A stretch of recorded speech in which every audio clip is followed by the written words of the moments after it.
And welcome once again to the Prepper Talk Radio Hour here. My name is Shane, here on K-Talk AM 630. K-Talk is my favorite news source. I mean, truly. We hear a lot of real truths. We hear a lot of lies through the regular media, and I choose to stay away from the mainstream media and listen to K-Talk as much as I possibly can. I hope you do as well. A lot of great shows on here. Today, of course, our sponsor, as usual, is Survival Medical, survival-medical.com, where they create first aid kits that will last 20 years or even possibly more. Now, John, are you there with us?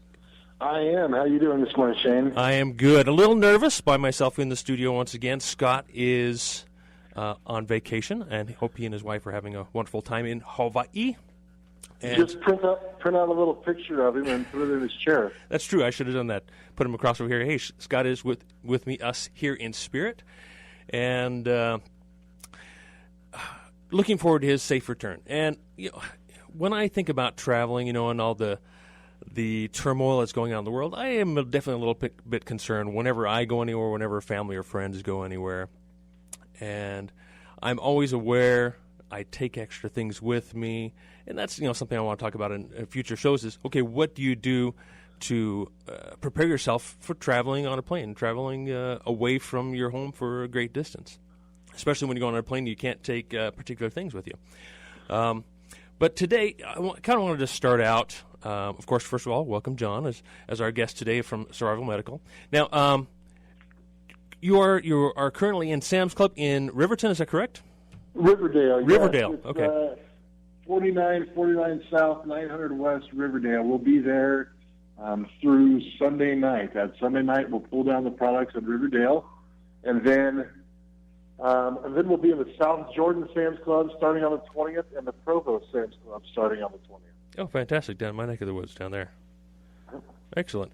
Now, when will you be going out of state? Do you have plans for that yet with Sam's Club? For the end of the year, we're pretty much hanging out in Utah and Idaho. Oh, fantastic. Possibly northern Arizona as well through the end of the year. Sams.com, you'll be able to find our products there in about 10 days. Oh, fantastic. Okay, but as far as the actual physical stores, not until January, to answer your question. Okay. No, that's great. Well, I have a few different topics I'd like to talk with you about today, John, and our listeners. And I'm hoping that we'll get a lot of you to chime in, because the topic I want to talk about it's a big question mark in my mind. It really something I struggle with, but I know the answer in my mind. But I want to see your opinions, your thoughts. Of course, the number is 801-254-5855. But before we get into that topic, I'm going to throw it out there. The topic is, are things better or worse? And what I mean by that is... Bum, bum, bum. Exactly. I mean, it's a pretty broad topic there. What I mean by that is, as we go through our lives and we raise children and we improve our lives and knowledge increases in the world, the idea is that each generation after us does better than we do, both financially, both, in knowledge and whatever way, and that that's our goal as a parent. My goal as a parent, to create an environment, a safe place for my kids, so that they have a better life than I had as I was growing up. Identifying the weaknesses and my parents' parenting that I would change and so forth. And the question is, are things better now or are they worse? But let me come back around to that. I wanted to first throw out, and let you listeners kind of think about that, and want to talk about different topics from politics to geopolitics, to peace, tolerance, love, freedom, liberty, those types of topics. I want to say, okay, are things really better or are they worse? But what I want to throw out here is, first of all, we're only on once a week, and we're hoping to expand our show, to a couple hours here in the near future. However, I don't get the chance to talk to a lot of people about prepping. I mean, I really don't.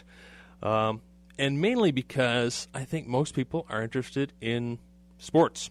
They're interested in celebrities. They're interested in other crap like that. That when I hear that, I roll my eyes. So I imagine that many others roll their eyes when I start to talk about preparedness. Now, I've got a call coming down on line 3. Let's roll the dice and see what they have to say. Yes, what's your name? Hello there. Yes, who is I'd this? love to go on the air. You are on live. What do you have to say? What you're talking about, are things better or worse? Yes. I mean, there's a lot of things that are good, and there's a lot of things that are bad. I mean, things that are bad, I think, is the condition of our country and the debt, and what the taxes will need to do in the future in order to sustain the debt that we have. Absolutely. I mean, it seems like every year the expenses keep going up and up on everything. Inflation, basically. Mm-hmm. So, I mean, look at healthcare. Look how many people are strapped now because of healthcare costs. Now, let me throw this out. Isn't healthcare better now than it was before? So this is the conundrum I want to get into today. Okay, Is it better than it was before? Not really, because there's a lot of people coming. I guess just some of the technology's better. Yeah. But on the same note, look at the pure bureaucracy we have going on in the healthcare industry as far as the drug companies and what the costs are for drugs and some of the stuff there. I mean, people are paying to survive and to live thousands of dollars for medication, and some of this medication that cost is for one pill. Yeah, you could definitely argue, okay, that we've made great advancements in medicine, in medications, in all kinds of aspects of healthcare, yet the debt and the burden of healthcare is astronomical. So things are worse, yet things are better. I mean, now a lot of people here, I mean, if you're watching this Obamacare, some of these people are going into the hospitals under the assumption of getting better, and yet their medical bills are so big that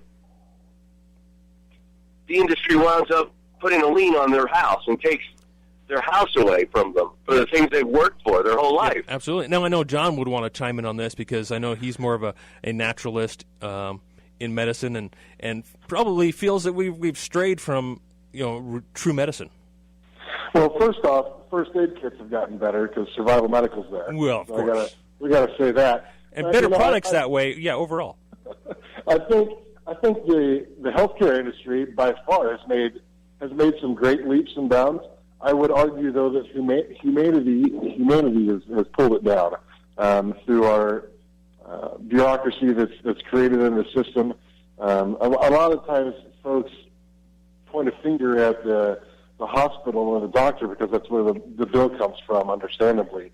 But really, behind the scenes, it's not them. It's what the government's forcing them to do that makes that bill the way it is.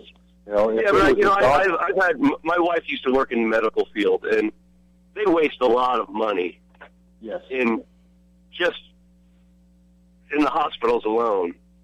Yes. Between parties, conventions, all this other stuff, the drug companies are doing the same stuff. I mean, and then those expenses are passed on to the consumer. Yep. And I just think, absolutely. There's a lot of waste there, but I think that where you eliminate that waste is if there was actually an opportunity for the customer or the patient to actually deal directly with the doctor in a free market society, that relationship and that would be totally different. The waste would be eliminated because there's a customer I agree and there's a 100%. provider. I'd love to see that. As Cash opposed only. to a system where we've got the government with all of these regulations and the lobbying groups that allow these drug companies to do the things they can get away with. We need to get back to a system where a producer talks to a consumer, whether that's healthcare or agriculture or any other system.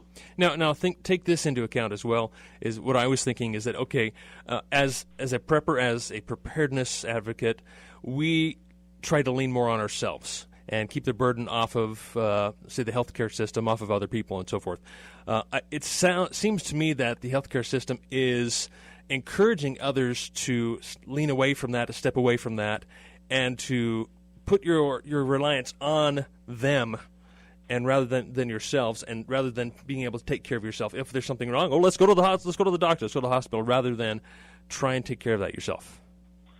Well, sure, and it lends itself well to the plan of government stepping in and trying to be daddy for everybody. That's why they want this healthcare industry.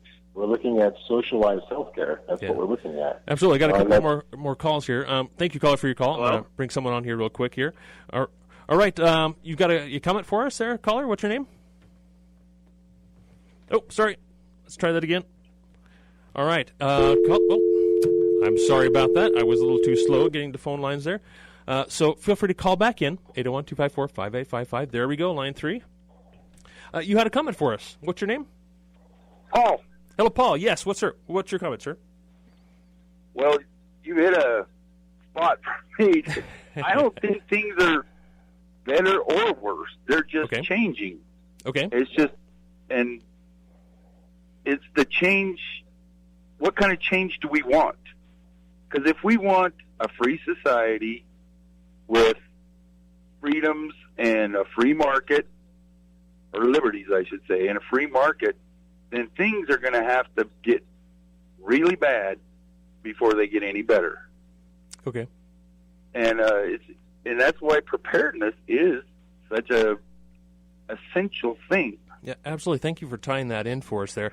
That's my intent of wanting to talk about this better or worse today, is we need to be aware of, what things are good or better than they used to be, and what things really are worse, and what may be hidden there, or that's something we need to uncover and realize and wake our minds up to what's really going on there and how to avoid the bad and focus more on the good.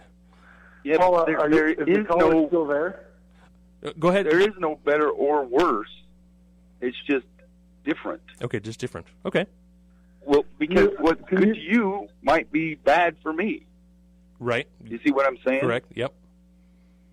Yeah, Absolutely. so there's no better or worse, just different. Just different. Okay. John, you were going to say something? I'd like to. I agree with the caller's premise. I would ask him if he could expound on that. Why do you think things are going to need to get worse before they get better? Well, it's necessary because of the corruption in the government. I mean, our government is rife with corruption, and everybody knows it. I mean, look, Hillary should be in prison. People have gone to prison for less than what she's done. Mm-hmm. But because it's so corrupt and there's people in the pocket, she's not going to go to prison ever, I don't think. Yeah, it's definitely concerning, and you definitely lose hope. And John, I see your question there is and I kind of agree with this caller. Is in order for things to change, that we have to need a reset of some sort. Is that what you're asking there, John? Yes. Yes, Absolutely. and the systems I we agree with rely what on. he's saying. I agree with what he's saying. I'm curious where it is in human nature that makes us not. The systems we rely on are part of the government. And so if we break down the government, those systems are naturally going to break down. Does that make sense? Yeah, I agree. Well, thank you very much for your call. We're coming up on a break here, and I got another call calling in. Have a great day, everybody. Thank you Bye. very much for your call. Sure appreciate it. All right, let's pick up caller on line 5. Go ahead and give us a call back after the break. We got another 30 seconds or so before our break. John, well, Shane, I think it's interesting to note. What is it about human nature that we won't plant a garden until we're hungry? And that's what I was getting at with asking that question with the caller is what is it about us? What do we need to change that inherently doesn't? We won't do something until the hand's forced. Why is that as a society that's who we've become? Right, until the very verge of the edge of the cliff of when we're about to fall, we don't attempt to catch ourselves until the very last minute, very last second. So, yeah, I think you're absolutely right. It's interesting. Well, everybody, you can go to survival-medical.com and help your family be prepared. We've got the only medical kits that are designed to be tougher than nature. Water, dust, and even time, you're going to be good with all of our kits. Perfect, so, perfect. Survival-medical.com. All right, thanks for doing that exit for me there, John, and we'll see you guys on the other side of the break. Okay, we're going to jump right back into the conversation here. This is Shane of PreparedGuy.com here for Prepper Talk Radio. I've had a call ringing on line 3, and I'm going to go ahead and take this and get this started off, so I appreciate your patience here, as I'm the only one here in the studio. Here, caller line 3, what's your name? This is Jason. Hello, Jason. Yeah. Hey, if I were to boil down all of what you're talking about, as far as, is it getting better or is it getting worse? The answer is clearly yes, it's both. Okay. But, the thing is what I've been noticing, and I think this probably can be applicable to a lot of areas. Our technology has exceeded and growing so rapidly that, and expanded, but what has not expanded has been our wisdom in reference to that technology, which I think is causing such a systemic problem throughout all of our systems. Okay, and in wisdom, you don't necessarily just mean knowledge or smarts or whatever, but actual wisdom in the ability to use it properly, use knowledge properly, use learning properly. Is that what you're applying? Exactly. I mean, one of the breakdowns and dysfunctions, which I personally believe is on purpose, has been the degradation of our education system, because when you look at it, what they really want to do is create excellent workers, but not excellent thinkers. If we apply the technology that we have and we use it judiciously and with some wisdom, most of these systems, most of this broken down stuff won't happen, and start going back to some of that aspects of it. That's one of the critical aspects, in my opinion. I mean, look at our medical advancements. They're fantastic. But at the same time, we look at the broken system of what's going on, and therein lies one of the biggest issues we've got, and the bureaucracies and people who simply want to use the technology for the sake of using technology. Yeah, and I think you might be 100% right there in that if we're able to say, okay, is the education system better or is it worse? I think maybe we could very easily say it's worse than it used to be. Well, would I be correct in saying that? I've coined a new phrase, and I like it because I coined it. Okay. But it's educated ignorance. Okay, yep. I mean, when you stop and think about it, you need certain math skills, you need to have a certain amount of communication skills and writing skills, and the emphasis is on those things, but to really critically think things through, to really understand, but it's all geared around keeping people and keeping kids into understanding the dynamics of a society so that they are better citizens, better in the society, but that's it. Yeah. Nothing more. Absolutely great points. Very great. Yeah, thanks for calling in, Jason. I've got Bye. phones are ringing off the hook here. I'm going to go ahead and pick up another call here. You've got a great point there, Shane. If I could just chime in on that real quick. Yeah, absolutely. You've got the foxes educating the chickens, and that's exactly systemic. But there's a quote about this that I think is great that I like to reference. It was Mark Peterson in April 1950 said, "No one is going to risk very much to save an instrument which he does not understand." And I think that's exactly the systemic that we're dealing with right now. Is we've got a populace that doesn't understand what liberty is. Freedom's something on a T-shirt with an eagle on it from the truck stop. People don't understand what it is. You're absolutely right. And at that point, you could probably also say this is definitely worse than it used to be. Now, I brought on a caller on line 5, and you've just been listening. Did you have something you'd like to add to our discussion? Are you referring to me? Yes, I'm referring to you. Go ahead. What's your name? All right. Hi. This is Falcon. I'm Yes, agreeing with Jason and the previous caller before Jason that what they're doing, I think, is they're breaking the premise of the show. Are things getting better or worse? They're breaking the either or mentality. Okay. Jason is correct, and the other caller is correct. Some things are just different, and some things are getting better, and some things are getting worse. So we have it all going in these different directions. But the things that are getting worse, some things are getting so worse that they could be highly destructive and detrimental even to a permanency. Some damage that we take on is not repairable, and that's the problem with damage. And so Now, when you talk about wisdom, that's an interesting point, because one person may consider something to be wisdom and another person may not. Is there a true wisdom? Is there a one truth?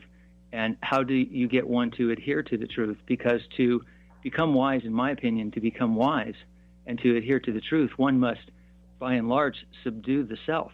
You have to be willing to see your ugly self. How often do we see everyone ranting and raving for their own rights, but very negligent when it comes to the rights of other people? No, you're absolutely right. So what you're saying is, Falcon, is that the line is blurred. You can't really tell, okay, what's right or what's wrong or what's better or what's worse. Is that what you're hinting at? I would agree that when it comes to people that do not truly have wisdom, the lines are very blurred, and they just basically make up their morality as they go. It becomes selective. But I'm not saying that I'm that way.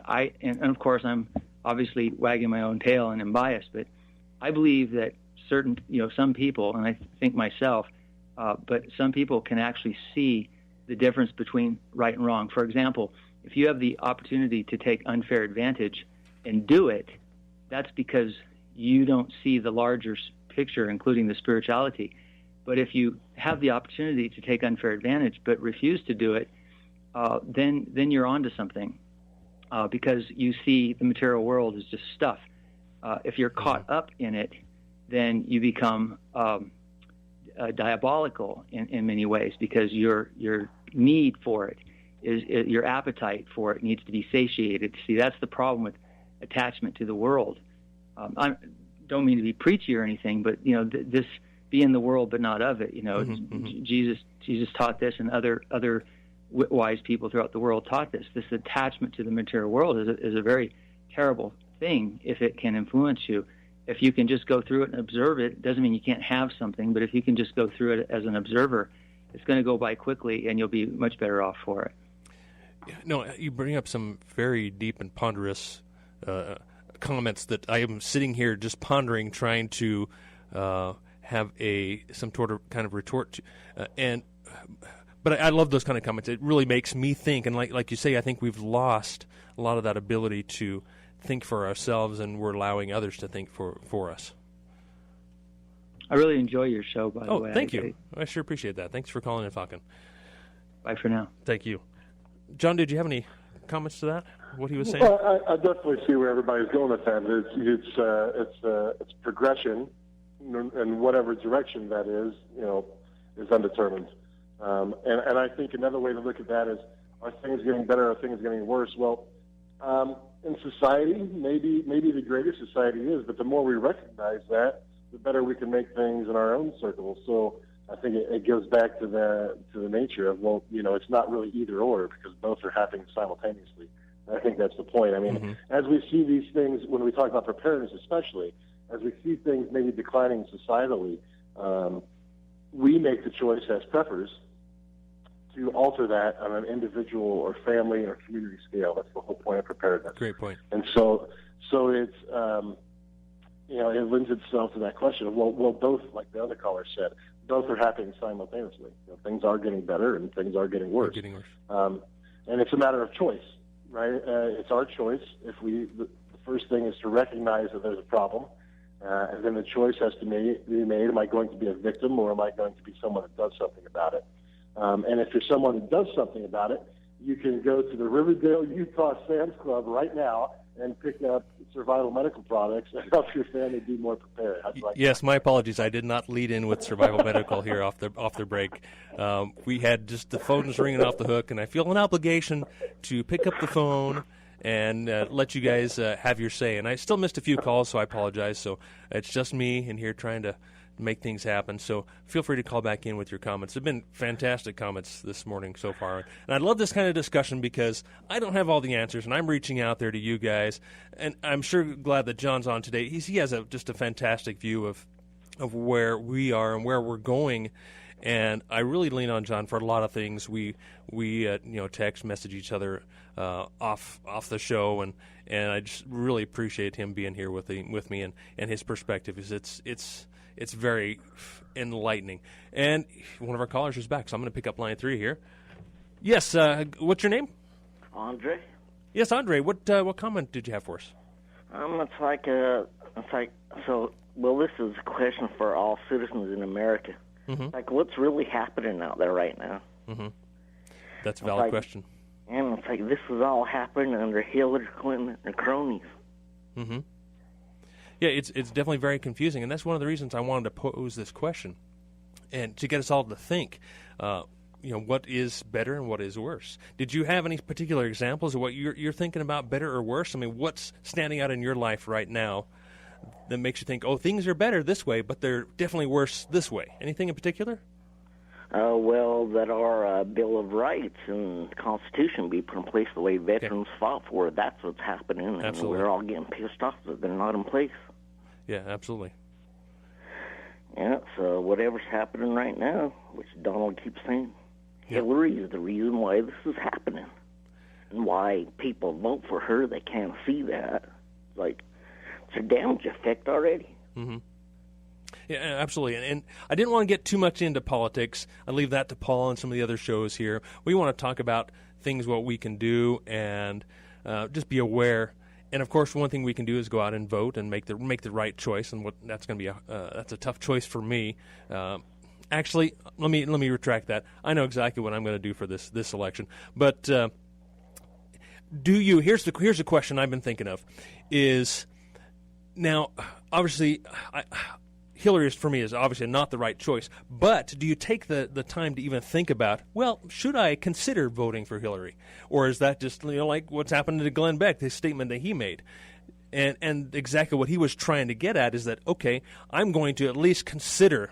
I'm going to run it through in my mind. I'm going to take the time to think about it. And so essentially that's what I'm trying to reach out to you all and get your input on what we're talking about today, better or worse. What is better or what is worse? Oh, yeah, I think it's worse because look at her whole agenda. It's all communist. It's not even our Bill of Rights ain't even in place. Yeah. She's definitely not the right choice. Yeah, absolutely. And thank you very much for calling. Sure, I appreciate it. And then that one, can you believe Hillary Clinton supports the Mormons and all their lost children to keep going on and on? Not much sure what to say about that, but thank you very much for your call. What I wanted to, I guess, get into here is the reason I brought this up is I was out walking on a Sunday morning and passed by an individual passed by my house and saw the PrepperCon 4Runner out there, and we started up a conversation. And he really had no idea what a prepper was or is or why anyone would want to prepare. And I'm afraid that this is much too commonplace in our world right now. His stance was, well, I think things are a lot better now than they used to be. And I kind of stepped back and for a second and looking back at myself and the world and realize, okay, I understand what you're saying. People are more tolerant. People are better to animals. There are groups out there that are taking better care of animals, of people's rights, and so forth. Yet, we still, especially preppers, I think, and tell me if I'm wrong, John, we can tend to have a bit of a negative mindset. Well, I think I can see where you're coming from there. I think that's more a matter of perception. And to your point of tolerance, I would argue that's not a good thing. Okay, perfect. Andrew Taft Gibson said that tolerance was the doctrine of evil. And I believe that to be absolutely true. And that doesn't mean acceptance. Acceptance and tolerance, I believe, are two different things. Mm-hmm. I hope that doesn't get confused as I say that. Being accepting and being loving and being tolerant is totally separate from being tolerant. Tolerance is accepting unright or non-liberty provoking behavior. Where if we don't stand up for what's right, we're being tolerant. Right, we're tolerating it. We're not doing anything about it. That's right, and I think preppers mistakenly get the for instance, the word doomsday is commonly thrown in there with prepper. I'm not a prepper because of some negative attitude. I'm a prepper because of a positive attitude. Absolutely. Again, it comes back to that, like we said earlier. First is recognizing the problem. Second is making the choice to do something about it. And once I've made that choice to do something about it, I feel much better. I'm not that concerned with what's going on in the election right now because I understand. I see it from a bigger point of view. There's an illusion of choice out there. Which amendment, which rights would you like to have taken away first? That's the election that we're choosing to be a part of. Yep. And then but I've made the choice to prepare my family and to work to prepare my community. So I don't have to worry about the doom and gloom that maybe other people might have in their perspective. I don't need to feel that way. I'm up here hanging out in my bunker in Idaho, eating zucchini and tomatoes from my garden still, about to butcher a steer, and life's good up here. Yeah, so let's talk about that a little bit more in that. I guess first of all, tolerance and acceptance are two different, kind of two different things. But and those I think are increasing. Maybe call that better, sure, or whatever. Call it worse, call it better, call it different. But are peace and love increasing in the world? Is that getting better, or is it getting worse? But I also wanted to address. The religion of peace is growing. What was that? Sorry. The religion of peace is growing. Okay, there you go. The religion of peace. Okay, we'll stay away from that for now. But I also wanted to talk about. You mentioned growing a garden. We look at our system of grocery stores, of food production, and it has all become so convenient for us. We just go to the grocery store and get what we need. Is that better or is that worse? Is it worse that we're not producing our own food? Or is it better that we are able to lead our lives and do really whatever we want and not have to worry about working in the garden? Or is that a bad thing that we're not working in the garden? Is it worse that way? I heard something the other day along those lines, Shane, that I think I kind of was aware of. Oh, there's the break. Yeah, there's our break.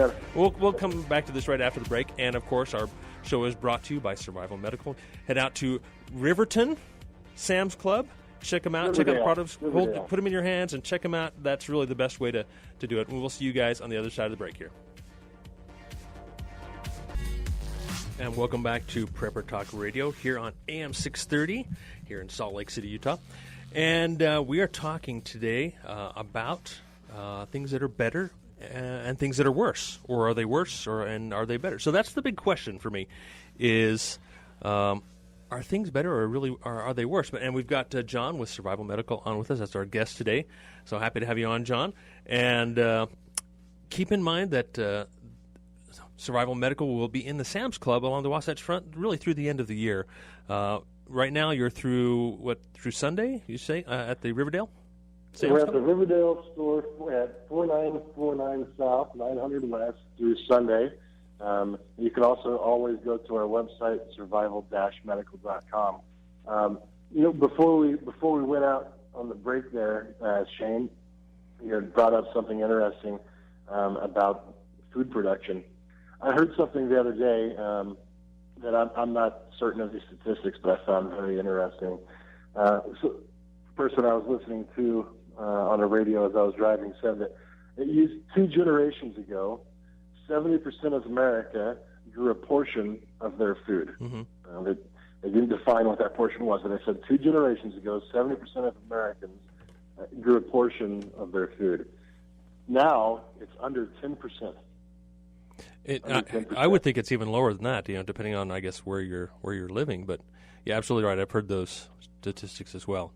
And it's crazy how distant we became. And from a preparedness standpoint, I think we should really be alarmed with that.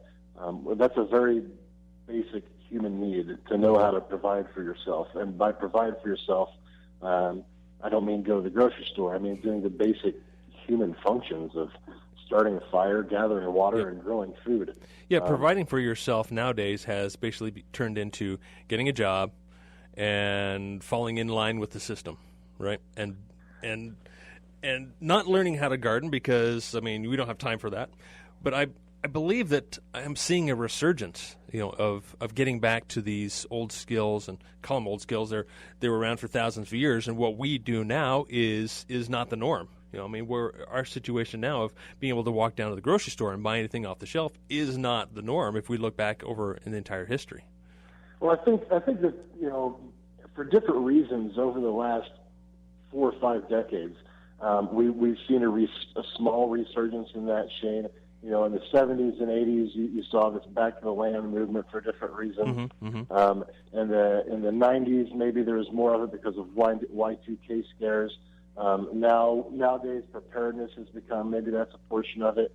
But I think one common thread throughout all of that was recognizing that there was a problem, recognizing that there was a disconnect. That's the baseline that has to happen first.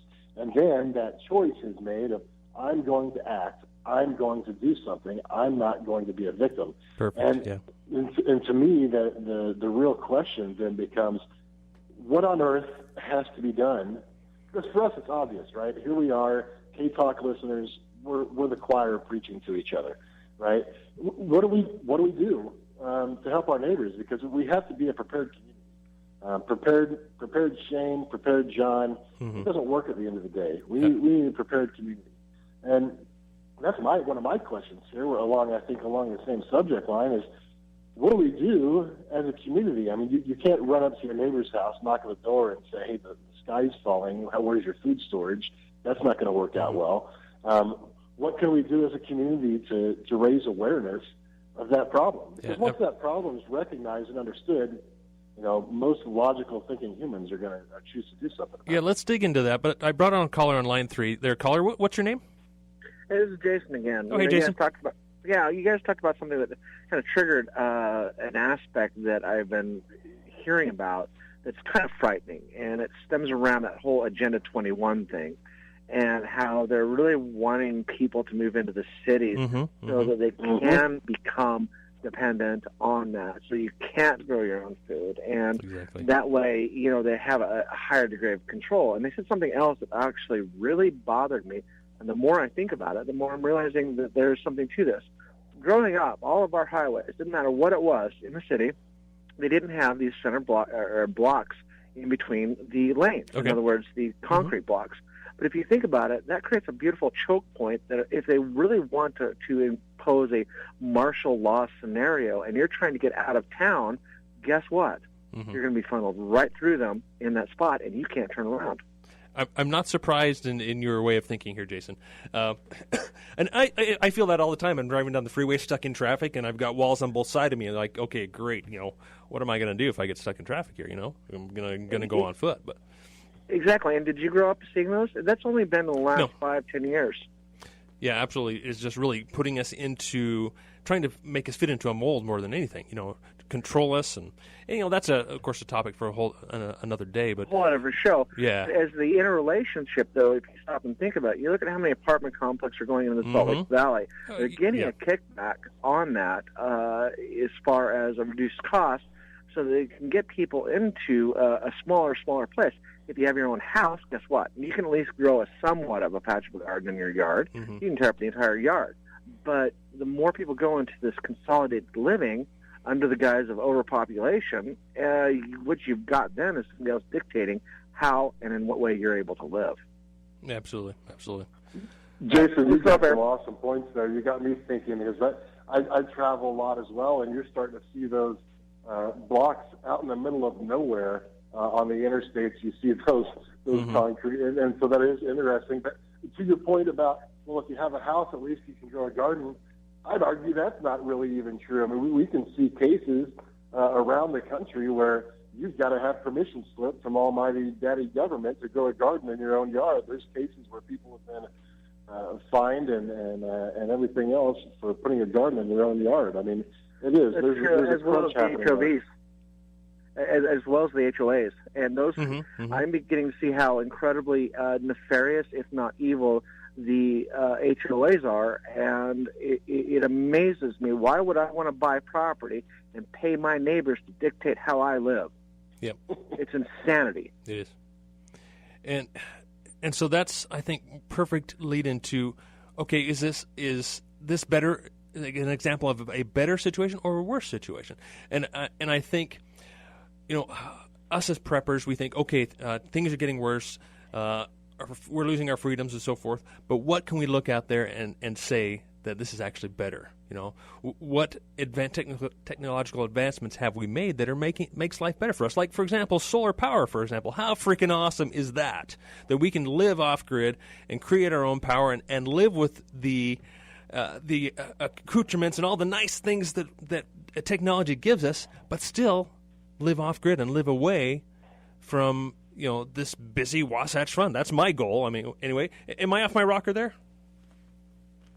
I don't think you're off your rocker at all. I mean, and I think those are systemic of recognizing that problem. Innovators recognize those problems that we've been discussing, and then we create solutions to those problems to counteract them. Because you can't stop them, they're inevitable, and so the answer then is, well, how do we change the direction it takes us? And that's where innovation comes in. I mean, you can make I can make a laundry list. I'm sure you can too. I mean, anybody that goes to PrepperCon, 90% of those booths in there are innovative solutions to that problem. Whether it's solar power, or whether it's Vital Domes tents or survival medical, there's solutions being created.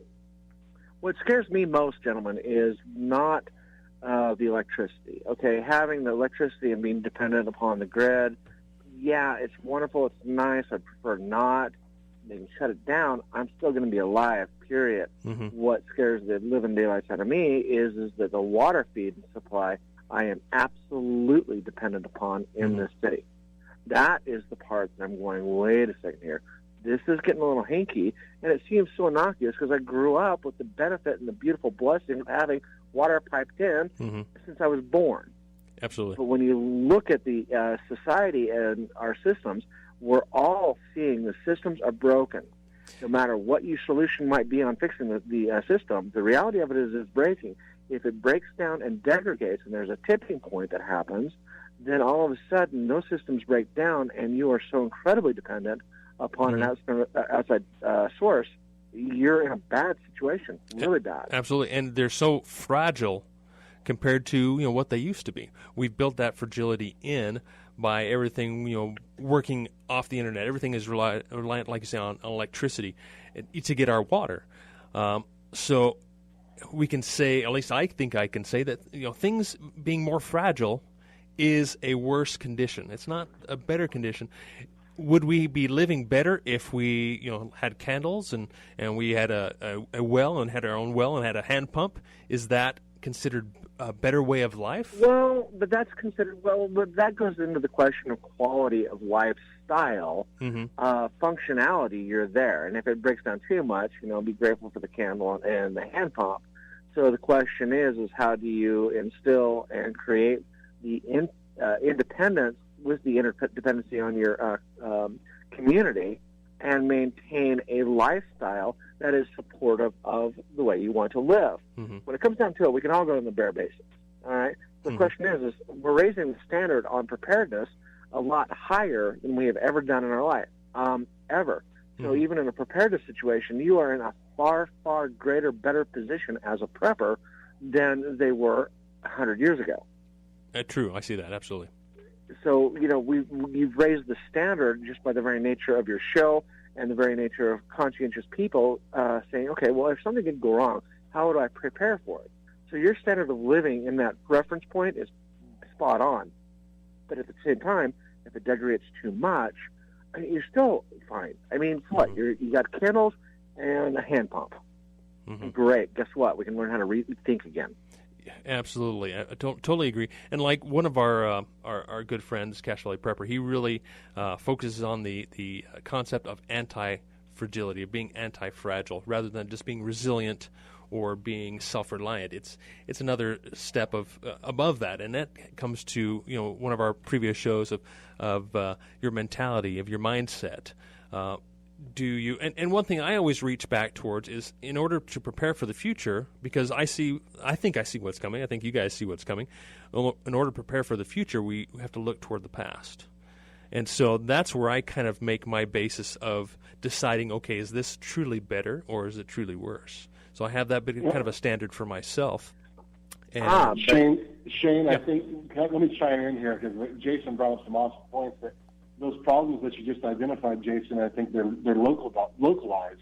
We can vote with our feet. That's from the very formation of the American Republic.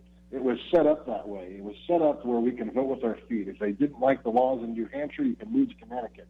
And there's a thing called the American Redoubt movement that I hope that all of these great K-Talk listeners are aware of. The American what? Redoubt. Turn my phone. The American Redoubt movement. The American Redoubt movement was an idea birthed by James Wesley Rawls of survivalblog.com.